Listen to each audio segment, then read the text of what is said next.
Okay, everyone, I have a blog today and it's called The Journey of Writing. I am learning a lot about the process of writing.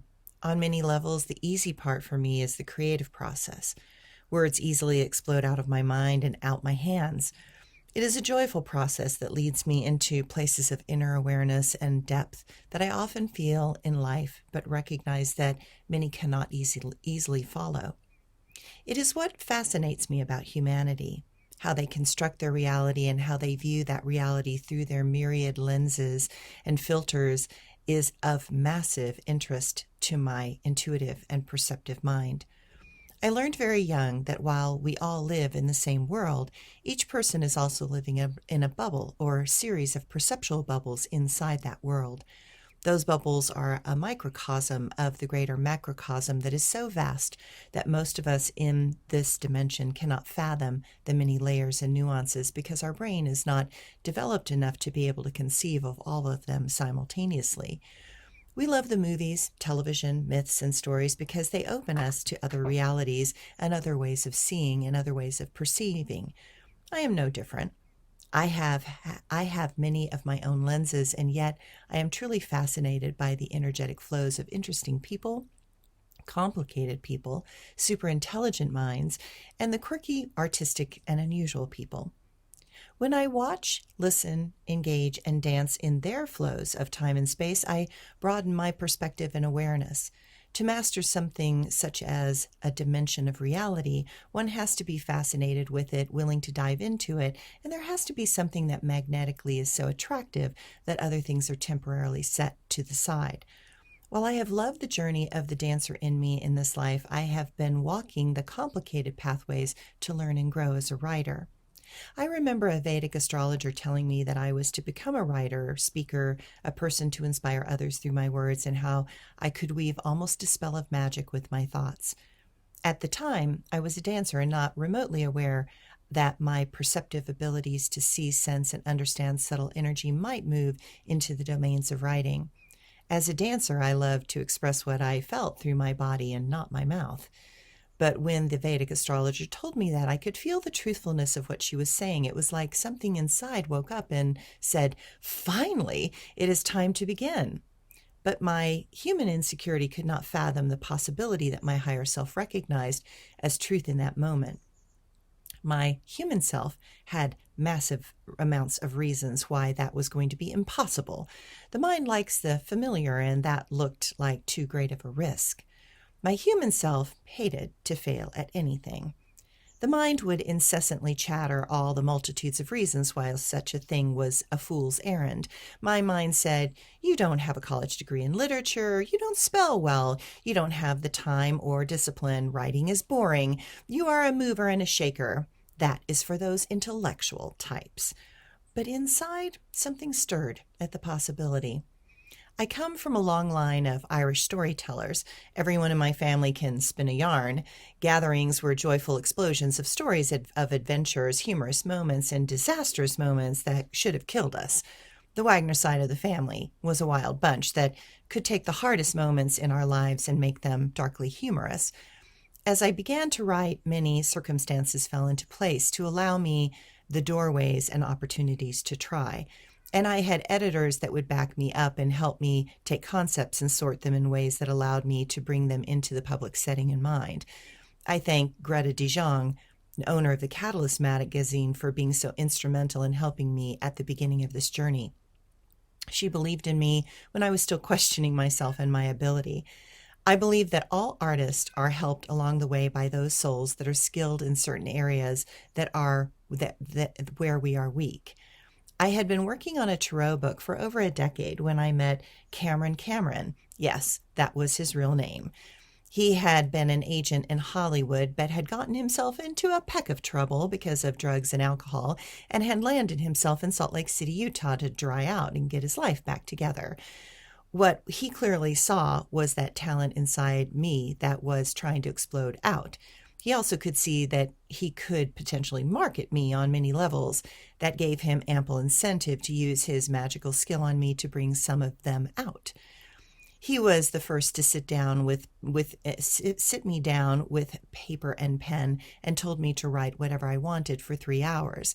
After that time, he asked me what I thought about what I was writing. I told him I was working on the Tarot book, and it felt like the Bible according to Suzanne. Then he told me to write a children's story, a fairy tale, and begin it with Once Upon a Time.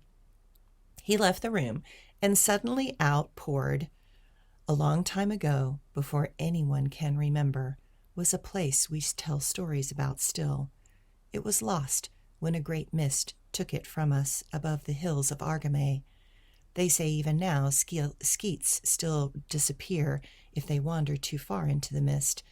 Many have been lost over the uranium, never to return, but my story is about some bold skeets who did.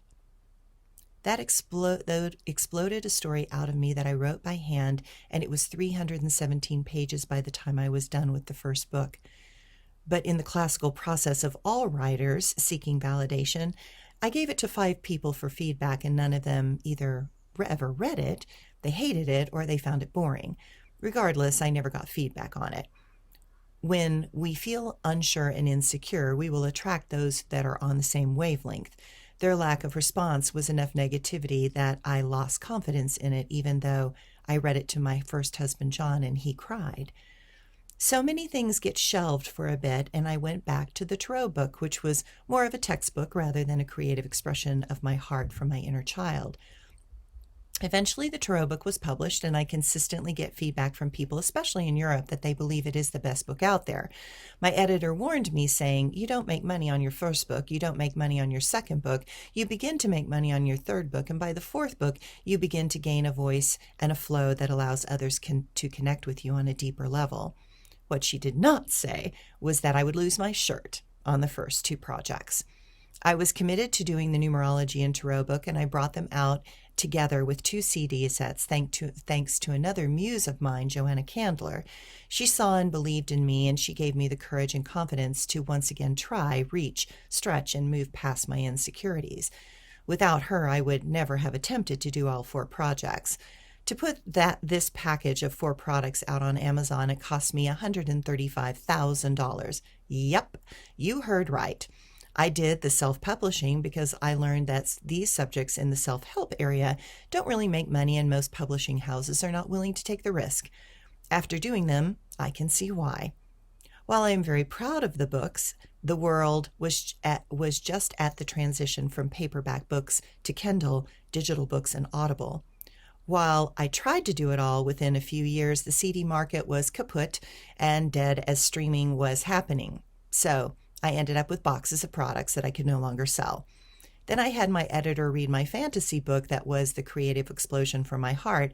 I called it The Prophecy of the Morian. You can find that on Amazon. And she said that in reading it, she saw that I was an unusual writer, because most writers are either fiction, nonfiction, or short story writers. Most were only one and often could not do the others. But she could see now the strain in my nonfiction that I did not have in my fiction.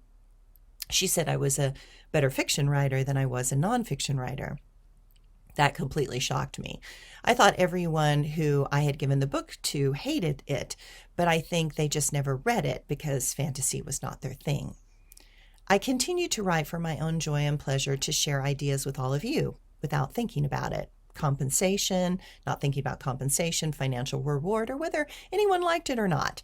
That freed me up to just allow the flow to happen and the writing to evolve. In doing that, I found my voice in my writing. I found where my passion was and what I wanted to impart. I gave myself free rein to just allow what was happening to unfold naturally and allow the thoughts to weave themselves into new forms. It gave me permission to let the inner poet out.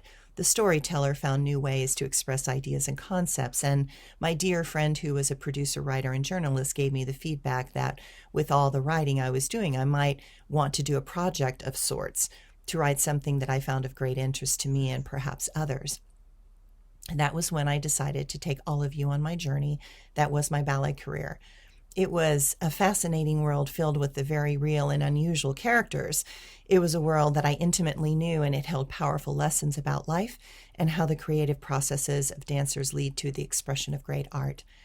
It hopefully has shown that such passions that it has shown that such passions that compel dancers to reach so high is filled with magnificent peak experiences and fraught with terrible hardships and losses.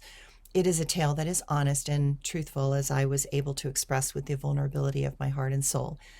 I am excited to see how this plays out. I am learning valuable lessons around patience and attention to detail, all lessons I learned as a dancer, but now applied to the art of writing. I am grateful that I am at this time in my life where I am learning to move at a more reasonable pace. I am learning to have patience with myself. I am learning that going slow can be enjoyable and that most things do not need to be rushed. The youthful exuberance in my soul has become tempered with time and wisdom. I see the process of learning the art of writing as one of the greatest gifts that I have been offered in this life. I am grateful to all of you that have walked this path with me, and I hope that my journey has inspired something magical inside your own being to awaken. Thanks, everyone.